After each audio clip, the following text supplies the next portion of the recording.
മലമേലെ എന്റെ സന്നിധാനം, ഇങ്ങിവിടെ താഴ്വരയിൽ എന്നേകാന്ത സഞ്ചാരം. ശരണം ശരണം എന്റെ സ്വാമി, എന്റെ വിളിയൊന്നു കേൾക്കെന്റെ സ്വാമി. ഇരുമുടിയേൽക്കൂ സ്വാമി, എന്റെ പാദങ്ങൾ നോവുകയല്ലോ. കാടിന്നിരുൾ മുടിയാകെ മലങ്കാറ്റേ തുലയുകയാ.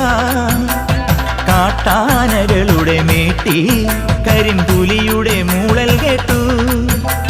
തുണയിവിടാരുമില്ല ആരുമില്ലൻ പൊന്നയ്യപ്പനെ.